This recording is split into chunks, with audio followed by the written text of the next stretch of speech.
Nous passons maintenant au Togo. On va parler de la pandémie du Covid-19. L'état d'urgence sanitaire prorogé jusqu'au 15 septembre prochain. Le Togo vient donc de proroger son état d'urgence. C'est sur ordonnance du chef de l'État, signé le 14 août 2020. Les mesures prises dans le cadre de l'état d'urgence sanitaire pour faire face à l'épidémie du coronavirus sont prorogées jusqu'au 15 septembre 2020 inclus. C'est ce qu'on lit dans l'ordonnance. Le Premier ministre peut, sur le rapport du ministre de la Santé, prendre par décret et aux fins de lutter contre la propagation de Covid-19 les mesures prévues par l'ordonnance du 3 juillet 2020 relative aux mesures générales nécessaires pour faire face à la pandémie. Cette prorogation, Francisco, elle était indispensable, à votre avis? C'est une question qui nous est difficile à répondre. Et si cette prolongation est indispensable, ceux qui prennent ces décisions, je crois qu'ils savent pourquoi ils le font. Ils sont les seuls parce que les explications, on n'en a pas suffisamment. Sinon, si c'est la propagation de la Covid-19, bien sûr qu'on crie, on alarme les gens que ça va à une vitesse supérieure. Mais pour moi, c'est peut-être encore une prolongation de trop parce que le pays roule au ralenti. Je crois que depuis un moment même, on ne sent plus qu'il y a même des élus du peuple, des députés. On n'a pas de conseil des ministres. On a fait une élection depuis février où un candidat a été élu à, je crois, à plus de 70%, et qui a prêté serment en mai, je crois. Mais jusqu'ici, pas de gouvernement. Et comment l'appelle-t-on? La raison qu'on donne, peut-être, c'est qu'il y a état d'urgence. Donc, qui a donné la raison d'état d'urgence? Bon, je ne sais pas. C'est ce que je dis. On n'attend pas, on ne nous dit pas, on ne nous explique pas réellement ce qui se passe, mais seulement on assiste à des prolongations. Parce qu'il n'y a pas obligation. Et donc, il n'y a pas obligation. Si c'est comme ça, le pays, si c'est comme ça, le pays va continuer sur les affaires courantes. Nous ne sommes pas en affaires courantes. Oui, il y a mais un gouvernement qui est en place, qui travaille. On n'est pas en affaires courantes. Le Premier ministre démissionne. Là, il n'a pas démissionné. Oui, mais en veilleuse, peut-être, si vous me permettez le thème. Non. Donc, moi, véritablement, sincèrement, si ce n'est pas pour ralentir le pays, je ne comprends pas cette prolongation de trop que je dis. Il fallait le faire, proroger l'état d'urgence. Il fallait plus que le faire. Je ne sais pas si Francisco vit dans ce pays et je ne sais pas s'il suit très bien l'actualité, du moins du côté de Covid, et voit l'évolution. Il devait savoir que c'est maintenant que les chiffres grimpent de façon exponentielle. Je l'ai dit que les chiffres... Aucun gouvernement responsable ne peut rester les bras croisés. Oui, mais et pourquoi alors, au moment où les chiffres étaient moindres, on alarme les gens, si vous permettez. Oui, c'est pas question qu'on alarme les gens. C'est Dimas qui l'a pas. Oui, Dimas, au moment où on n'alarme pas les gens. La réalité est là. Dimas va poser une question. Attendez, Dimas, oui. Tu m'as posé des questions. Non, laissez 2 secondes. Quand je dis on alarme les gens, c'est parce que depuis quand le Covid-19 a commencé, on n'est pas dans un état de faire des tests systématiques pour voir quel était notre niveau en un temps T. Si on l'avait fait, moi je vous avais déjà dit, quand on dit il y a 10, moi je sais, je multiplie en moi, je sais combien on peut avoir. Donc ça veut dire que ce qu'on dit aujourd'hui, que les chiffres grimpent, moi ça ne m'étonne pas. Non. Moi je suis déjà à une étape, plus supérieure. Tu ne suis pas je ne vais pas me faire peur. Tu as vu que ce n'est pas question de se faire peur. C'est une question de réalité. Il faut faire face à la réalité et la juguler. Vous avez vu que tous ceux qui étaient dépistés Et les cas positifs étaient des cas contacts dont la plupart, les souches, sont venues de l'extérieur. C'est comme ça. Et donc, dire qu'il faut se lever systématiquement, non seulement on n'a pas les moyens qu'il faut obligatoirement, mais il faut reconnaître que tout ce qui est cible, c'est-à-dire les cas contacts, les cas suspects, tout ça là, ils sont systématiquement dépistés. Systématiquement dépistés. Le Togo n'a pas les moyens. Quand on voit les grands pays comme la France et autres qui disent qu'ils n'ont pas les moyens de faire les tests massifs de toutes les populations en même temps, ce n'est pas le Togo qui va disposer de ces moyens-là. Maintenant, le peu qu'on a, on en utilise à bon escient. Et qu'est-ce qu'on fait? On voit des cas contacts, on voit ceux qui arrivent de l'extérieur, on voit les cas suspects, et puis on les dépiste systématiquement. Et c'est ce qui donne le résultat que nous avons. Et nous avons vu que la plupart, du moins, je ne veux pas donner un pourcentage, un chiffre ici pour être contredit, mais plus de 50% visiblement sont des cas importés. C'est des cas qui viennent de l'extérieur, ce n'est pas des cas... Cette maladie, c'est une maladie importée. C'est différent, oui, c'est différent. Oui. C'est vrai que c'est venu au premier abord, c'est des voyageurs qui l'ont amené au premier abord. Mais il y a aussi des cas communautaires. Parce que en venant... On a de plus en plus de cas communautaires maintenant. Oui, mais voilà, les cas communautaires se sont multipliés comment? Ça s'est multiplié par ceux qui l'ont toujours importé par nos frontières poreuses là. Surtout du Ghana, au moment où le Ghana a levé ses restrictions, vous avez vu que tous ceux qui rentraient systématiquement du Ghana revenaient avec les maladies là. Avec la maladie là. Et donc, c'est ça qui a amené l'État togolais à un moment donné, prendre un certain nombre de dispositions restrictives. Maintenant que on a essayé d'assouplir un tout petit peu les choses, vous avez vu qu'il y a un tout petit peu de laisser aller. On a lâché prise un tout petit peu. Vous avez vu comment les cas grimpent. Vous avez vu que moins d'une semaine, on a plus de 100 cas. Vous avez vu. Et donc, ce n'est pas en ce moment qu'un gouvernement responsable va dire « Ok, tout est normal, allez-y ». Non, on risque d'atteindre le pire et de ne même pas pouvoir avoir les moyens de contenir. C'est-à-dire mesurer l'impact même de l'instauration de l'état d'urgence sur la maîtrise de la maladie. Parce qu'on est en état d'urgence depuis avril. Oui. Mais on constate que ça grimpe. Mais on constate que ça grimpe. Imaginez qu'on ne soit même pas... Oui, c'est-à-dire... C'est-à-dire quand vous dites que vous avez un malade. Vous avez un malade. Francisco, s'il te plaît. Francisco, s'il te plaît. Vous avez un malade qui prend un produit. Un produit qui peut atténuer la situation. Mais ça s'empire. Mais si ce malade ne prenait pas du tout de soins, qu'est-ce que ça devait être? C'est peut-être la mort. Ça veut dire que c'est le pire qui devait arriver. Mais si c'est comme quelqu'un qui qui souffre plutôt de IRC, insuffisance rénale chronique, qui se fait dialyser. Et vous dites que il se fait dialyser, mais la maladie ne disparaît pas. Ah non, à supposer un seul instant que ce malade refuse de se faire dialyser, qu'est-ce qui va suivre? C'est la mort. Ce qui veut dire que quoi? Ce qui veut dire que si malgré toutes les dispositions qui ont été prises, les cas continuaient pas à grimper, mais si on n'avait même pas ces dispositions-là, ça devait être le pire.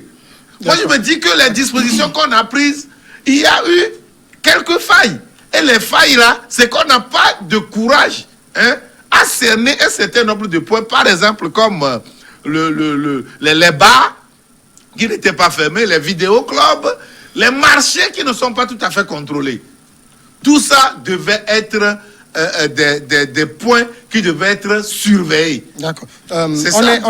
Pour donner les chiffres, en tout cas la date d'hier, c'est 1154 cas confirmés au total. C'est vrai qu'on présente... Avec combien de morts d'ailleurs? 27 décès. 27 décès. Quand on présente ce chiffre comme ça, les gens paniquent. Non, il ne faut pas raisonner comme ça. Il faut le dire. Laissez-moi donner les chiffres, si vous permettez. Quand je dis 1154 cas confirmés, ça c'est depuis le 6 mars Et actuellement, ceux qui sont sous traitement, c'est 269 personnes sous traitement. Oui. Donc c'est des cas actifs. Oui, je vous retourne la question. Vous pensez que l'état d'urgence contribue à mieux maîtriser l'évolution de la maladie? L'état d'urgence, moi, à mon avis, ne contribue pas à maîtriser la situation. Je vais vous expliquer. Donc, il faut laisser faire les autres. Non, parce que pour moi, aujourd'hui, bien sûr, les médecins même disent que lorsque quelqu'un a de la tuberculose et lorsqu'il meurt par accident, on déclare qu'il est mort de tuberculose. Ce qui veut dire que, lorsque quelqu'un a raté son dialyse... Qui a dit ça? Quel médecin a dit ça? Non. Ce médecin a menti. Non, comment un médecin va dire que quelqu'un a de tuberculose et qu'il meurt d'accident et on va dire que c'est tuberculose? C'est lui qui a la parole. Aucun médecin ne peut dire ça. Pour moi, peut-être, à un moment donné, même pour ceux qui meurent de Covid, entre guillemets, il y en a peut-être qui sont morts par soins non appropriés. Excusez-moi le terme. C'est notre débat. Mais c'est le débat Covid-19. D'accord? Donc, moi, je dis, il ne faut pas qu'on me fasse peur avec le Covid. Je dis que c'est une maladie mystérieuse et je le prends comme toujours ce mystère-là. Qu'est-ce qui se passe aujourd'hui? Le Covid a quitté, comment vous l'appelez, les frontières pour aujourd'hui être communautaire. Nos comportements, nous avons une hypocrisie devant la maladie. Il faut qu'on le dise. Dis-moi cela dit, il y a des bars qui fonctionnent. Les gens ne veulent pas fermer les bars parce que nos brasseries sont des viviers d'argent pour des gens. D'accord? Ils ne veulent pas sombrer. De deux, prenez le bus et vous allez voir la comédie de Lomé au nord. Mais bien sûr que dans le bus, on dit au lieu de 60 places, on prend 30. Et que les gens n'ont qu'à porter leur bavette. Mais c'est quand on approche les points de contrôle de la gendarmerie que les gens mettent leur masque. On annonce dans les bus, les gens montent leur masque. D'accord? Mais même les petits bus de 15 places qui prennent les gens, mais ils font les surcharges. À un certain moment, ils prennent plus que chose. Parce que quand vous comptez les 6 personnes... Là, vous pointez les comportements irresponsables. Mais ce ne sont pas des comportements irresponsables des citoyens, mais c'est ce qui se passe, c'est l'hypocrisie autour de la maladie. On affiche à la télé, écoutez-moi, on affiche à la télé comme si tout allait bien. Même ceux qui viennent à la télé nous montrer qu'ils ont les masques et choses. Quand vous les rencontrez dans des petits coins, ils n'ont pas le masque. Tu le rencontres au resto, il n'a pas de masque. Je me demande la mesure de distanciation entre 2 ou 3 personnes. Est-ce que vous voyez? Il faut qu'on cesse de faire peur aux gens. Le palu tue beaucoup. La tuberculose tue. Le cancer de sein tue. La tuberculose, c'est la contagiosité de la maladie. Attendez, la tuberculose. Quand vous allez au CHU, vous êtes assis même à côté d'un tuberculeux, il respire. Quand vous prenez, vous l'avez pris, la tuberculose. Mais ça va prendre du temps pour se déclencher. Aujourd'hui, Covid même a dépassé le cap de 14 de mars à maintenant. Combien de contagieux, combien ont été contaminés par tuberculose? Mais c'est parce que, voilà, c'est parce qu'on n'a pas... Non, attendez, il doit y avoir, si on veut chercher les statistiques pour revenir sur un débat, on peut chercher les statistiques des morts, sinon contamination par tuberculose. Tu vas pas dire qu'il y a plus de 1000. Attendez, non, ça doit dépasser. Attendez, 154. Tu ne vas pas dire qu'il y a de mars à maintenant, à moins de 3 mois, il y a 1450 et quelques contaminés par tuberculose. Le CHL Lomé commune, où je crois 29 personnes ou 30 personnes sont décédés de Covid. Vous savez combien de personnes? 27. Je ne sais pas si tous sont au CHR. Parce qu'on a maintenant des centres disponibles. Oui, même si on prend tous les 27, on dit que c'est Covid. Vous savez combien mouraient à chose, comment l'appelle-t-on, au CHR Lomé commune par mois? Qu'est-ce que tu veux dire par là? Qu'est-ce que tu veux dire par là? Donc on n'a qu'à négliger le cas de Covid pour que les gens, parce que d'autres meurent déjà. Attendez, il y a les mesures de distanciation. Il y a les mesures de propriété des choses qu'il faut continuer de maintenir. Mais comment on va maintenir ça? C'est pour cela qu'on continue. Attendez, l'avion, vous rentrez dans l'avion où les gens sont confinés, enfermés, jusqu'à descendre. Je ne sais pas si pendant des heures, pendant des heures, il y a des dispositions à prendre avant de rentrer dans l'avion. Quelle disposition? Ceux qui vont dans l'avion, c'est plus chose. Maintenant, si on suppose, comme vous le dites, Dimas, que l'état d'urgence a quand même contribué de juguler un peu l'évolution de la maladie. En même temps, moi, je ne dispose pas d'études. On n'a pas d'études. Quand on prend les 2-3 semaines, on peut dépasser les 100 cas, parce que tout récemment seulement on a passé la barre des 1000 cas. On est à 1154 cas, donc presque 200 de plus, presque 150. Prenez une semaine, vous avez plus de 100 cas. Dans ce cas, c'est quoi? C'est que ce qu'on met à l'intérieur de cet état d'urgence, c'est ça qui n'est pas très efficace? Non, c'est qu'il y a eu un relâchement. L'état d'urgence planétaire. Dans tous les pays, il y a eu un relâchement. Oui, mais que ça soit planétaire ou pas, il y a eu un relâchement. Il y a eu un relâchement. Je suis d'accord que ce n'est pas uniquement au Togo. Vous allez voir, vous appelez vos amis en Europe, un peu partout, ils ont voyagé par ici, ben, ils sont fatigués même des masques, ils sont quoi là? D'autres, c'est les agents qui les arrêtent pour pouvoir dire, ben, vous devez porter ceci ou cela. Il y a eu un relâchement. Mais il faut reconnaître que ce relâchement a été préjudiciable à la maîtrise du mal. On aurait pu continuer sur cette lancée au départ, ce qui était prévu pour pouvoir cadrer la maladie. Peut-être maintenant, ce serait diminué un peu. Mais couvre-feu, oui, tout ça. Pour moi, à mon avis, tout le monde dit l'argent, c'est plutôt l'économie qui va tomber malade. Oui, mais nous créons l'économie, non? Mais la vie, c'est un choix. Non, c'est-à-dire vous faites le choix de tout fermer et vous avez l'économie malade, vous avez un soulèvement populaire sur le dos parce que les gens mourront de toute façon de faim. Bon, peut-être là, ce n'est pas aussi automatique ça. C'est pas automatique. Dimas, vous ne savez pas ce que les gens vivent économiquement. Qui ne vit pas? Oui, économiquement. Si je te dis que moi, je suis sorti aujourd'hui, je n'ai même pas un franc en poche avant d'arriver ici. Oui, mais ça n'a pas l'air. Ça n'a pas l'air. Ah oui. Parce que vous n'allez pas nous dire. Tu sais, ça n'a pas l'air. Ça n'a pas l'air. Simplement parce que quoi? Simplement parce que quoi? Si Dieu veut te donner une apparence, il te le donne. Et tout le monde pense que tu es ceci. Ça, c'est différent. Ma femme dit, moi, où est les Nassiname? Voilà. C'est ça. Et là, tu vois ça de loin, tu vas penser qu'il y a quelque chose d'extraordinaire. Mais nous tous, nous vivons ça. Oui, Covid, il y a mieux. Nous tous, nous vivons ça. Mais moi, je dis, moi, je dis, il faut donner tout ce qui devait être au sein de ce couvre-feu-là. De cet état d'urgence-là pour pouvoir bien juguler la maladie. Il ne faut pas le faire parce qu'il faut le faire et que le contenu soit vide. Vous voyez ce qu'a provoqué, on ne va pas parler de fermeture de bars parce que le Golfe 5 a nié toute fermeture de bars, mais la confiscation d'un certain nombre de matériel, de tenanciers de bars, vous avez vu la colère que ça a déclenché. Oh, c'est la colère. On ne les a pas fermés. C'est parce qu'il n'y a pas de loi. Quand vous agissez en dehors des lois... On est en état d'urgence, non? On peut prendre toutes les mesures. En état d'urgence... Non. Dans l'état d'urgence, ils ont précisé un certain nombre de choses. La fermeture des discothèques. C'était bien précisé. Donc, à partir du moment où c'est précisé, on ne peut pas aller au-delà. Avant d'aller au-delà, toi, en tant qu'élu local, par exemple, un maire, et toi là, et quoi là, vous devez introduire au gouvernement des mesures spéciales qui devaient être agréées et vous allez l'appliquer à votre communauté.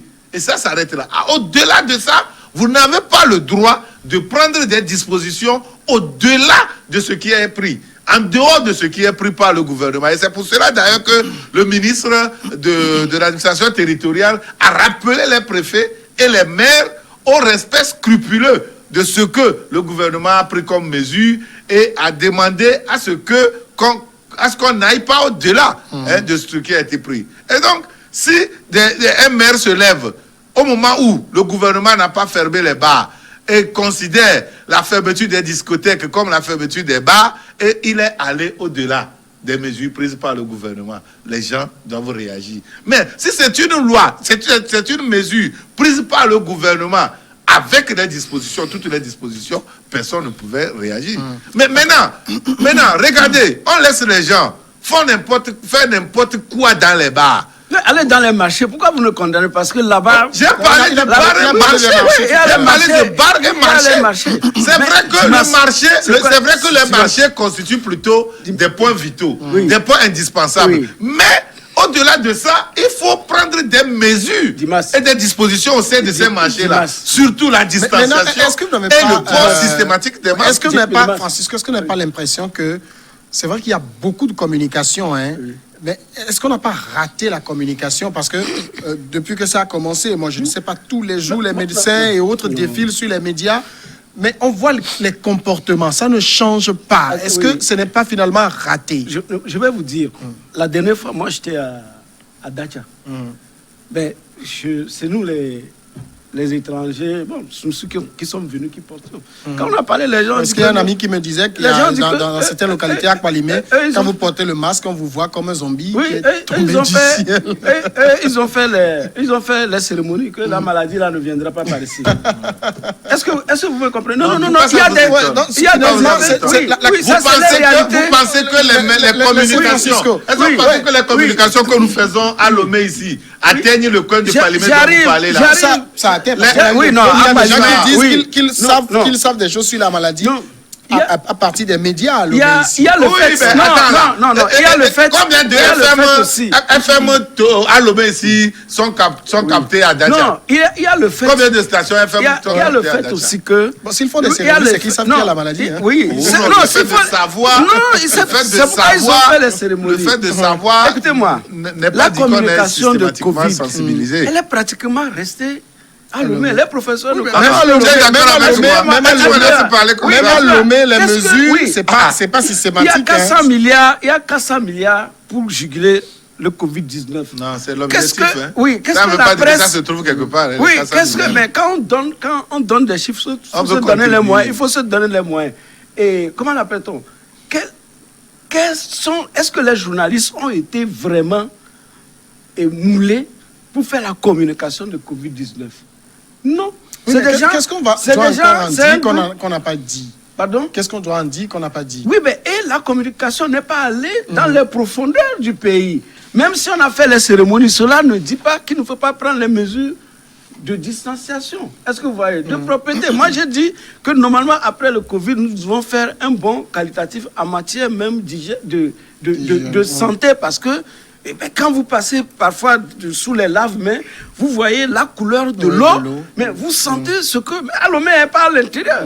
Mais vous voyez tout ce qu'on ramasse comme saleté dans nos mains. Donc, ceci constituera de toutes les façons un pas en avant dans... comment l'appelle-t-on, l'amélioration des conditions de vie. Finalement... Donc, en fait, je voudrais chuter par... les mesures, c'est-à-dire qu'au lieu de continuer seulement à reconduire, comment l'appelle-t-on, je ne sais pas si c'est... C'est quoi l'objectif de l'état d'urgence? Au lieu de continuer seulement... Mais parce que moi, je constate que nous vivons dans une totale morosité. Nous sommes déjà en août. Nous sommes déjà en août. L'état d'urgence ne veut pas dire de ne pas aller travailler. Nous avons fonctionné demi-économie pratiquement. Ça, je vous assure.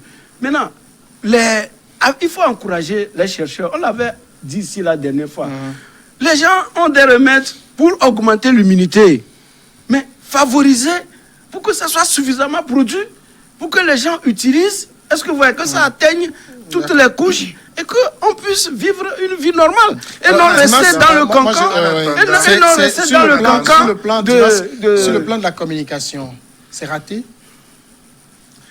Je n'irai pas jusqu'à dire. Je fais partie de ceux qui ont la communication et le journalisme comme profession. Si je dis c'est raté, on va me voir comme quelqu'un qui porte un jugement de valeur.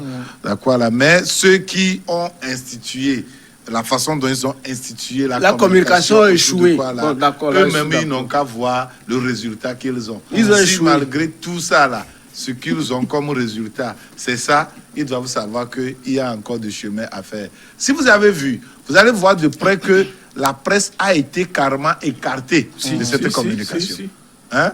On vient, on achète peut-être des temps d'antenne Ils n'en achètent même pas et on leur donne gratuitement. Ah ben voilà. Et pour débarquer de gens concoctent de gauche à droite et ils viennent et ils parlent. Mais quel impact ça a sur la population? Voilà. C'est ce qu'ils veulent voir.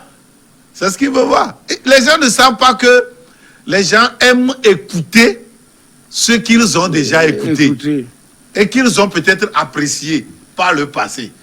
Les gens zappent, on dit que c'est un certain X ou Y qui va passer. Il voit ça, ça ne lui dit absolument rien. Il n'est même pas poussé à l'écouter. Mais quelqu'un qui sait que cette émission, c'est X ou Y qui va l'animer, il a envie d'écouter. Il a envie d'écouter. Donc, c'est là où il doit vous voir. Puisque on sait comment ces communications ont été organisées. On sait comment certains ont volontairement écarté d'autres parce que leur tête ne leur plaise pas. Mais ce n'est pas parce que la tête de celui-là ne te plaît pas que la personne n'a pas de côte au sein de la population ou n'a pas d'écouter, n'est pas écoutée ou n'a pas un audimat bien précis. Voilà. Qu'on veuille ou pas. Moi, j'étais sur Radio Victoire. Il y a une dame qui aime m'appeler souvent. Et elle vient, elle dit, toi, je ne voulais même pas t'écouter, je n'aime pas t'écouter, mais à chaque fois que tu viens, je t'écoute jusqu'à la fin. Et je dis, madame,